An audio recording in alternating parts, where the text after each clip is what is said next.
अस्सलाम dear students, I hope कि last lecture आप लोगों को बहुत अच्छे से समझ आया होगा। लास्ट लेक्चर में हम लोगों ने पढ़ा था about synthesis and release of acetyl choline from cholinergic neuron, right. और इसके बाद हम लोगों ने देखा था about classification of cholinergic drugs, यानी कि कोलिनर्जिक ड्रग्स या पैरासिम्पैथेटिक ड्रग्स। आप लोगों ने कहा पैरासिम्पैथेटिक ड्रग्स जो होती हैं वो दो तरह के क्लासेस में डिवाइड होती हैं। एक एगोनिस्ट होती हैं, कोलिनर्जिक एगोनिस्ट, और दूसरा कोलिनर्जिक एंटागोनिस्ट होती हैं। कोलिनर्जिक एगोनिस्ट वो तमाम ड्रग्स होंगी जो कि एसिटाइल कोलिन को मिमिक करेंगी, यानी कि जो एसिटाइल कोलिन का काम है उस जैसा काम करेंगी तो कोलिनर्जिक एगोनिस्ट या माइमेटिक्स कहलाएंगी। और अगर तो इसका ऑपोजिट काम करती हैं इस एसिटाइल कोलिन के, इस न्यूरोट्रांसमीटर के, तो वो कहलाएंगी कोलिनर्जिक एंटागोनिस्ट या फिर पैरासिम्पैथोलिटिक्स ड्रग्स, राइट। आज का हम लोग का टॉपिक है कोलिनर्जिक एगोनिस्ट या फिर पैरासिम्पैथोमाइमेटिक्स। आप लोग कहते हो पैरासिम्पैथोमाइमेटिक्स जो हैं वो फर्दर 3 क्लासेस के अंदर या कैटेगरीज में डिवाइड हो जाती हैं। एक वो जो डायरेक्ट एक्टिंग है, यानी कि डायरेक्टली वो कहाँ पर मदद करती हैं, वो सिंथेसिस में मदद करेंगी कि एसिटाइल कोलिन बने, ज़्यादा से ज़्यादा बने। या फिर सेकेंड थिंग, वो इस स्टेप के अंदर यानी कि binding to the receptor step 4 के अंदर हेल्प आउट करती हैं ताकि ज़्यादा से ज़्यादा बाइंड करे रिसेप्टर के साथ एसिटाइल कोलिन और अपना इफेक्ट जाहिर करें, राइट। ये हो गई जो आप लोगों की डायरेक्ट एक्टिंग होती है। फिर आप क्या जाती हैं इनडायरेक्ट एक्टिंग। इनडायरेक्ट एक्टिंग बिल्कुल ऐसे जैसे मकसद तो वही है कि एसिटाइल कोलिन के एक्शन को आपने बढ़ाना है, ठीक है, लेकिन कान को इधर से पकड़ा जाए या फिर घुमा कर पकड़ा जाए तो आप लोग कहते हो इरिवर्सिबली, इनडायरेक्टली, यानी कि क्या करेगी ये यहाँ पर मौजूद इस साइनैप्स के अंदर, या फिर आप लोग ये जो रिले स्टेशन कहते हो यानी कि खाली जगह जो है, इस खाली जगह में मौजूद एक एंजाइम जो कि एसिटाइल कोलिन एस्टिरेज या फिर कोलिन एस्टिरेज के नाम से मशहूर है। आप कहते हो ये एसिटाइल कोलिन एस्टिरेज एंजाइम आपके यहाँ पे मौजूद एसिटाइल कोलिन को तोड़ देता है कोलिन के अंदर और एसीटेट के अंदर, ताकि वो रिसाइकल हो सके। आप लोग क्या करोगे, एक ऐसी ड्रग्स दोगे जो कि इस एंजाइम के काम को रोक दे। इसका काम क्या है, एसिटाइल कोलिन को तोड़ देना। अब अगर ये काम नहीं करेगा, एसिटाइल कोलिन की कंसंट्रेशन यहाँ पे बढ़ जाएगी और एसिटाइल कोलिन ज़्यादा से ज़्यादा रिसेप्टर के साथ बाइंड करेगा और इफेक्ट करेगा, मीन अपना असर दिखाएगा। अब क्या हुआ कि इनडायरेक्ट एक्टिंग हो गई।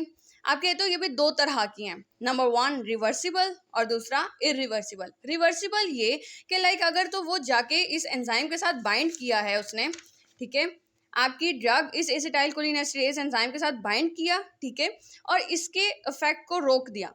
अब जब तक ड्रग है उस टाइम तक असर दिखाएगी, मतलब कि इस एंजाइम को काम नहीं करने देगी, और जब ड्रग की मिकदार ख़त्म, असर ख़त्म, एंजाइम अपना काम करने लग जाएगा। जबकि जो इरिवर्सिबल होती हैं वो इस तरह से इसके साथ बाइंड करेंगे इस एंजाइम के साथ कि बस एक दफ़ा जुड़ी हैं तो बस तबाह बर्बाद कर दिया, मतलब कि दोबारा अब ये काम नहीं करेगा ये एंजाइम, ठीक है, इसको दोबारा रीएक्टिवेट हमें करना पड़ेगा, राइट। ये हो गया इरिवर्सिबल एक्टिंग। अब नेक्स्ट थिंग आप लोगों की थर्ड क्लास है रीएक्टिवेशन ऑफ एसिटाइल कोलिन एस्टिरेज, यानी कि उसी एंजाइम को दोबारा से रीएक्टिव करना। आज हम लोग का टॉपिक कौन सा है, हम लोग पढ़ेंगे एक डायरेक्ट एक्टिंग कोलिनर्जिक एगोनिस्ट के अंदर एसिटाइल कोलिन के बारे में, राइट। अब बहुत सारे पॉइंट्स आप लोगों को मालूम है कि एसिटाइल कोलिन जो है डायरेक्ट एक्टिंग है, कोलिनर्जिक एगोनिस्ट है, पैरासिम्पैथोमाइमेटिक है, ठीक है। इसके अलावा भी हम लोगों ने पढ़ा था कि आप लोगों की ये जो कोलिनर्जिक एगोनिस्ट होती हैं या कोलिनर्जिक ड्रग्स हैं, ये दो तरह की होती हैं, एक टर्शरी अमीन्स होती हैं और एक क्वाटर्नरी अमीन्स। जिसमें NH4 हो वो ब्लड ब्रेन बैरियर को क्रॉस नहीं करती, जबकि जो टर्शरी अमीन्स होती हैं वो ब्लड ब्रेन बैरियर को क्रॉस कर जाती हैं। अब क्रॉस कर रही हैं यानी कि अबूर कर रही हैं आपकी मेम्ब्रेन को, तो ऑब्वियसली इट्स मीन कि वो लिपिड सॉल्युबल हैं, यानी कि लिपिड के अंदर हल होने वाली हैं। और जो क्रॉस नहीं कर सकती यानी कि वो हाइड्रोफिलिक हो गई, यानी कि वाटर सॉल्युबल हो गई। तो अब आप लोगों ने ये छोटे छोटे पॉइंट्स अपने माइंड में रखनी है। लाइक अगर एसिटाइल कोलिन के बारे में आप लोगों के सामने आ जाए तो आप लोग बासानी ये कह सकते हो कि ये डायरेक्ट एक्टिंग है, एक पॉइंट हो गया। दूसरा पैरासिम्पैथोमाइमेटिक ड्रग है, ठीक है। और तीसरा ये कि क्वाटर्नरी अमोनियम कंपाउंड्स हैं, यानी कि ब्लड ब्रेन बैरियर को क्रॉस नहीं कर सकती, राइट। अब किसी भी ड्रग को अगर आप लोगों के पास में नोट आ जाता है कि आपने इस ड्रग को लिखना है, तो आप उस ड्रग के कुछ पॉइंट्स अहम जो हैं वो आप लाजमी लिखोगे। कौन सा, यानी कि नंबर 1 आप लोग उसकी फार्माकोकाइनेटिक्स लाजमी लिखते हो, फार्माकोकाइनेटिक्स, ठीक है, यानी कि हमारी बॉडी उसके साथ क्या कर रही है, कहाँ वो एब्जॉर्ब हो रही है, कहाँ पे मेटाबोलाइज होगी, कहाँ से वो फिर एक्सक्रीट आउट होती है, किस रूट से, और उसकी डिस्ट्रीब्यूशन किस हद तक की है। ठीक है, बहुत ज़्यादा डिस्ट्रीब्यूट होता है, थोड़ा सा डिस्ट्रीब्यूट होता है। फार्माकोकाइनेटिक्स आ गया। इससे पहले आप लोग इंट्रोडक्शन लिख देते हो, लाइक इस तरह के छोटे छोटे से पॉइंट्स के पैरासिम्पैथोमाइमेटिक ड्रग है या डायरेक्ट एक्टिंग है या फिर इस तरह से। फार्माकोकाइनेटिक्स के बाद फार्माकोडायनामिक्स लिखते हो। फार्माकोडायनामिक्स में क्या क्या आ जाता है, आप लोग कहते हो फार्माकोडायनामिक्स में यानी कि अब हमारी ड्रग बॉडी के साथ क्या करेगी, यानी कि उसका पहले पहले मैकेनिज्म ऑफ एक्शन आ गया, राइट, यानी कि वो हमारी असर कैसे दिखाती है। फिर हम लोग उसको अब असर दिखाकर वो अपने एक्शंस कौन कौन से दिखाती है। एक्शंस लिखना चाहो लिखो, नहीं आते तो ठीक है स्किप कर सकते हो। मैकेनिज्म ऑफ एक्शन लास्ट में लिखना है। उसके बाद आप लोग लिखते हो यूजेस या फिर इंडिकेशंस जिसे कहते हो, इंडिकेशंस, और फिर उसके एडवर्स इफेक्ट्स। ये पॉइंट्स आप लोग लास्ट में लिखोगे, ठीक है। अच्छा, लेट्स स्टार्ट अवर ड्रग। आप लोग कहते हो जो एसिटाइल कोलिन है वो क्या है। एसिटाइल कोलिन पैरासिम्पैथोमाइमेटिक ड्रग है। It is cholinergic agonist and mimic the effects of acetyl choline. ये एसिटाइल कोलिन के असर को ही मिमिक करती है, ठीक है, यानी कि उसी के इफेक्ट जैसा ही असर दिखाएगी जैसा एसिटाइल कोलिन कर रहा है। हम लोग बस ये आर्टिफिशियली बाहर से ले रहे हैं, ठीक है, ताकि हमारी बॉडी की नीड जो ज़रूरत है वो पूरी हो सके। और आप लोग कहते हो कि ये जो एसिटाइल कोलिन है आपकी बॉडी में मौजूद दोनों के दोनों रिसेप्टर्स जो कोलिनोसेप्टर्स हैं, दोनों के दोनों रिसेप्टर्स पे ये बाइंड करते हैं, निकोटिनिक और मस्करेनिक रिसेप्टर्स। आप लोगों को शायद याद हो जिस दिन हम लोगों ने लास्ट लेक्चर में जब हम लोगों ने सिंथेसिस और रिलीज ऑफ एसिटाइल कोलिन पढ़ा था, उसके अंदर हमने ये चीज़ देखी थी कि एसिटाइल कोलिन जो है वो आपकी बॉडी के अंदर दो रिसेप्टर्स पे जाके बाइंड करता है, यानी कि कोलिनोसेप्टर्स पे जाकर बाइंड करेगा, एक निकोटिनिक और दूसरा मस्करेनिक रिसेप्टर्स। अच्छा, नेक्स्ट थिंग, आप लोगों को आइडिया है कि क्वाटर्नरी अमोनियम कंपाउंड्स हैं, यानी कि ब्लड ब्रेन बैरियर को क्रॉस नहीं कर सकता, राइट। अच्छा, इसके बाद आप लोग कहते हो इसको आप लोग एडमिनिस्टर करते हो इंट्रावीनसली, क्यों, क्योंकि ये ब्लड ब्रेन बैरियर को, या फिर आप लोग ये कहते हो कि लिपोफिलिक नहीं है, ठीक है, लिपिड सॉल्युबिलिटी इसकी थोड़ी सी कम है, ये लिपिड में हल नहीं हो सकता या बहुत कम हल होता है, इस वजह से हम लोग इंट्रावीनसली देते हैं, इसको डायरेक्ट ब्लड में डाल देते हैं, या फिर इंस्टिलेशंस यानी कि आई ड्रॉप्स की सूरत में हम लोग देते हैं, और ज़्यादातर इसको आई ड्रॉप्स की सूरत में ही दिया जाता है, ठीक है। आँखों में डालते हैं इसको बिफोर ऑप्थेल्मिक सर्जरी, यानी कि आँख का ऑपरेशन से पहले अगर हम लोगों ने लाइक कैटरेक्ट्स का अगर है ऑपरेशन है तो फिर हम लोग इसको इस्तेमाल करते हैं। अच्छा, नेक्स्ट थिंग, आप लोग कहते हो कि it can not cross blood brain barrier, बात वही रिपीट हो रही है कि can not cross blood brain barrier, लेकिन अगर हम लोग इसको इंट्रावीनसली देते हैं तो वाइडली डिस्ट्रीब्यूटेड होता है, और इसका ड्यूरेशन ऑफ एक्शन बहुत थोड़ा होता है। आप लोग कहते हो थोड़ा किस लिए होता है, क्यों, क्योंकि ये रैपिडली इनएक्टिवेट हो जाता है बाय एसिटाइल कोलिनेस्टेरेज एंजाइम से, ठीक है। यहाँ पर मौजूद ये जो एंजाइम है ना, ये एंजाइम इसको फौरन से ही तोड़ देता है, ठीक है। इस वजह से हम लोग इसको एसिटाइल कोलिन को थेराप्यूटिकली यानी कि बीमारी के खिलाफ इलाज के लिए बहुत कम इस्तेमाल करते हैं, राइट। फार्माकोकाइनेटिक्स हो गए, फार्माकोडायनामिक्स, बात वही चीज़ रिपीट होगी आप लोग, लेकिन उसको खूबसूरत अंदाज में उसको लिखोगे, ठीक है। कैसे लिखते हो, आप लोग कहते हो acetylcholine is a neurotransmitter, आप लोगों को पता है कि न्यूरोट्रांसमीटर है of parasympathetic and somatic nervous system as well as autonomic ganglia. Parasympathetic यानी कि आपका involuntary system, somatic nervous system यानी कि वॉलेंट्री सिस्टम। पैरासिम्पैथेटिक यानी कि इनवॉलेंट्री यानी कि जो आपके इख्तियार में नहीं है वो वाली हरकतें आएंगी इसके अंदर, जो कि जबकि सोमैटिक नर्वस सिस्टम यानी कि वॉलेंट्री सिस्टम यानी कि वो मूवमेंट्स या वो हरकत जो कि आपके अपने इख्तियार में है, आप हाथ हिलाते हो, अपने फिंगर्स को हिलाना चाहते हो, या फिर आप लोग अपने लेग को मूव करना चाहते हो, सोमैटिक नर्वस सिस्टम में आ जाएगा। As well as autonomic ganglia यानी कि गैंग्लिया में भी ये पाया जाता है, ठीक है, एसिटाइल कोलिन।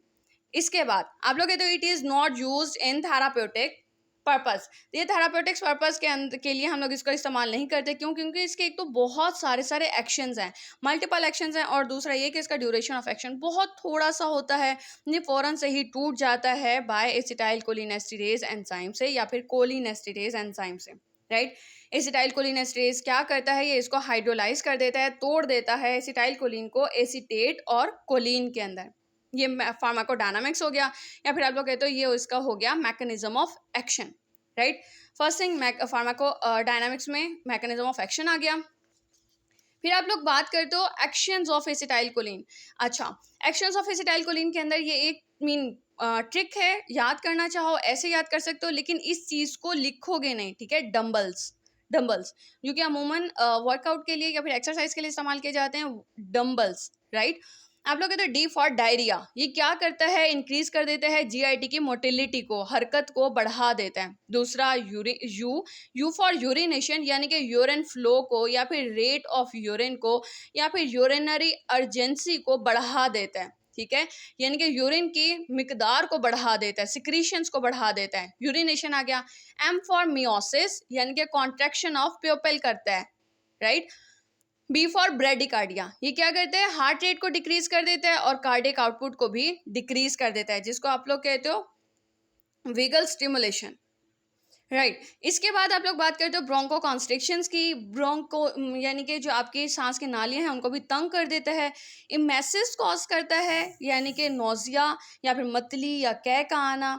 लैक्रीमेशन यानी कि लैक्रीमेशन यानी कि टीयर्स की सिक्रीशंस को बढ़ा देता है, ठीक है। यानी कि आंख में जो पानी है या आंसू जो होते हैं उनके सिक्रीशंस को बढ़ा देता है, लैक्रिमेशन करता है। स्लाइवेशन भी कॉज करता है ये, यानी कि स्लाइवा की, लुआब की, ये जो थूक होता है उसकी भी कंसंट्रेशन को बढ़ा देता है। नेक्स्ट थिंग स्वेटिंग, पसीने को भी बढ़ा देता है। हम लोगों को आइडिया है कि जितने भी हमारे पैरासिम्पैथेटिक सिस्टम पैरासिम्पैथेटिक एक्शंस में सारी की सारी जो आपकी सिक्रीशंस हैं वो बढ़ जाती हैं, राइट। आप लोग अगर चाहो तो आप लोग उसी टेबल को उठाओ, लाइक दिस वन। आप लोग कहते हो ये पैरासिम्पैथेटिक सिस्टम के जितने भी एक्शंस हैं, अगर आप लोगों को याद है तो इस सारे के सारे एक्शंस आप लोग लिख सकते हो, ठीक है। लेकिन मैंने यहाँ पे सिर्फ और सिर्फ एक शॉर्ट फॉर्म में डंबल्स की सूरत में आपको बताया, ताकि आप लोगों को अगर याद करना चाहो तो इसको भी याद कर सकते हो। लिखना चाहते हो तो एक्शंस में हार्ट का ये, blood vessels, skeletal muscles, skin और म्यूकस मेम्ब्रेन का, जीआईटी का दिस वन, कि आप लोग कहते हो कि डायलेट हो जाती हैं, ब्लड प्रेशर कम हो जाता है, तो आप लोग ये चीज़ें भी लिख सकते हो, ठीक है। पैरासिम्पैथेटिक एक्शन में जितने भी एक्शंस आ रहे हैं, यानी कि जो एसिटाइलकोलिन को मिमिक कर रहे हैं, तो वो आप लोग सारे सारे एक्शंस लिख सकते हैं, राइट। अच्छा, यहाँ पर आप लोगों ने बात की कि एस फॉर स्वेटिंग, यानी कि पसीने को बढ़ा देता है। और इसके अलावा एसिटाइलकोलिन के इंजेक्शन जो हैं वो क्या करते हैं, वेजोडाइलेशंस कर देते हैं, यानी कि आपके ब्लड प्रेशर को कम कर देते हैं। नॉर्मल से आपके जो वेसल्स हैं वो डायलेट हो जाएंगी और प्रेशर कम हो जाएगा और आपका ब्लड प्रेशर भी कम हो जाएगा, राइट। अच्छा, ये वो चीज़ें हो गई कि अगर आप लोग इस ट्रिक को याद करना चाहो, ट्रिक से याद करना चाहो तो आप लोग कर सकते हो। अगर आप लोग अपने नोट्स से देखना चाहते हो तो आप लोग कहते हो कि हार्ट में क्या होता है, आपकी ड्रग मिमिक करती है, यानी कि कॉपी करती है आप किसके, इफेक्ट ऑफ वेगल स्टिमुलेशन। और वेगल स्टिमुलेशन क्या है कि हार्ट रेट का कम हो जाना और एट्रियल कॉन्ट्रैक्शन भी कम हो जाना है और कार्डियक आउटपुट इनडायरेक्टली कम हो जाता है, राइट। ब्लड प्रेशर को देखते हो तो ये वेजोडाइलेशन कॉज करती है, नॉर्मल से वेसल्स को डायलेट कर देती है, results in lowering of blood pressure कम हो जाता है। या दूसरे इफेक्ट्स क्या होते हैं कि जीआईटी के अंदर स्लाइवेशन ज़्यादा हो जाती है, लुआब की रतूबत जो है वो बढ़ जाती है, इंटेस्टिनल सिक्रीशंस भी बढ़ जाती हैं, आंत के अंदर जितनी भी सिक्रीशंस हो रही हैं वो भी बढ़ जाएंगी और उसकी मोटिलिटी, हरकत भी बढ़ जाती है, यानी कि खाना जल्दी से हजम हो जाता है। Increases of secretions in bronchioles, सांस की नाली में भी जो सिक्रीशंस हैं वो बढ़ जाएंगी। और आइज, आंखों में क्या होती है, प्यूपल की कॉन्ट्रैक्शन हो जाती है, यानी कि मियोसिस हो जाती है, राइट। ये हो गए आपके एक्शंस। बहुत ज़्यादा डिटेल में नहीं याद करना चाहते हो तो आप लोग ये चीज़ याद कर लो, ठीक है। ये सारी की सारी चीज़ें याद करके आप लिखोगे क्या, ये वाली चीज़ें आगे वाले, या यही लिखना चाहते हो तो ये भी लिख सकते हो, ठीक है। अच्छा, नेक्स्ट थिंग, इंडिकेशंस हम लोग उसको इस्तेमाल कहाँ कहाँ करते हैं। आप लोगों को याद है अभी हम लोगों ने देखा कि थेराप्यूटिकली हम लोग एसिटाइल कोलिन को बहुत कम इस्तेमाल करते हैं। क्यों? क्योंकि इसका ड्यूरेशन ऑफ एक्शन बहुत थोड़ा है, राइट। हम लोग इसको कहाँ ज़्यादातर इस्तेमाल करते हैं, यूज टू प्रोड्यूस मियोसिस के लिए ड्यूरिंग ऑफ्थेल्मिक सर्जरी। जब कभी हम लोगों ने आँख की सर्जरी करनी हो, आँख का ऑपरेशन करना हो, तब हम लोग इसका इस्तेमाल करते हैं ताकि मियोसिस कॉज करे, यानी कि प्यूपिल की कॉन्ट्रैक्शन पैदा करें।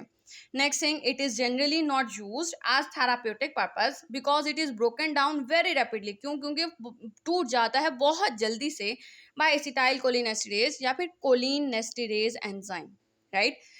अब आप लोग के एक्शंस ये जितने भी थे, या फिर आप लोग कहते हो ये सारे एक्शंस अगर ज़रूरत से ज़्यादा बढ़ जाएं, ठीक है, तो क्या होगा, आपके एडवर्स इफेक्ट्स आ जाते हैं, लाइक डायरिया। आप कहते हो जीआईटी की मोटिलिटी बढ़ जाए, अच्छी बात है, ठीक है, ज़रूरत से ज़्यादा बढ़ गई तो डायरिया हो जाएगा। अब इसी तरह से आप लोग कहते हो हार्ट रेट कम होता है, ठीक है, अच्छी बात है, लेकिन ज़रूरत से ज़्यादा कम हो जाए तो ब्रेडिकार्डिया हो जाता है, ठीक है। बिल्कुल यही हम लोग एडवर्स इफेक्ट्स इन्हीं की, ये जो आई मीन आप लोग कहते हो वॉसिटी जो होगी, आप लोग वो एडवर्स इफेक्ट्स में लिख देते हो, लाइक डायरिया हो गया, ब्रेडिकार्डिया हो गया, मियोसिस हो गया, स्लाइवेशन, ज़रूरत से ज़्यादा अगर रतूबत मीन बढ़ जाती है, लुआब बढ़ जाता है, तो स्लाइवेशन को आप लोग एडवर्स इफेक्ट्स में भी लिख सकते हो। यूरिनरी अर्जेंसी आ जाती है, ठीक है, यानी कि मतलब कि यूरिन के कंसंट्रेशन और उसकी मीन कंसंट्रेशन और फ्लो रेट उसका बढ़ जाना, ठीक है। तो ये सारी सारी चीज़ें आप लोगों के एडवर्स इफेक्ट्स में आ जाएंगी, राइट। एसिटाइलकोलिन के बारे में इतना ही, ठीक है। नेक्स्ट टाइम हम लोग इंशाल्लाह स्टार्ट करेंगे फाइजोस्टिग्मीन को। अगर आप लोगों को समझ में आया है तो आप लोग लाइक कर दोगे। अगर तो कोई क्वेश्चन है, कुछ कोई पॉइंट नहीं समझ में आया, तो आप लोग मुझसे क्वेश्चन कर सकते हैं इन कमेंट सेक्शन।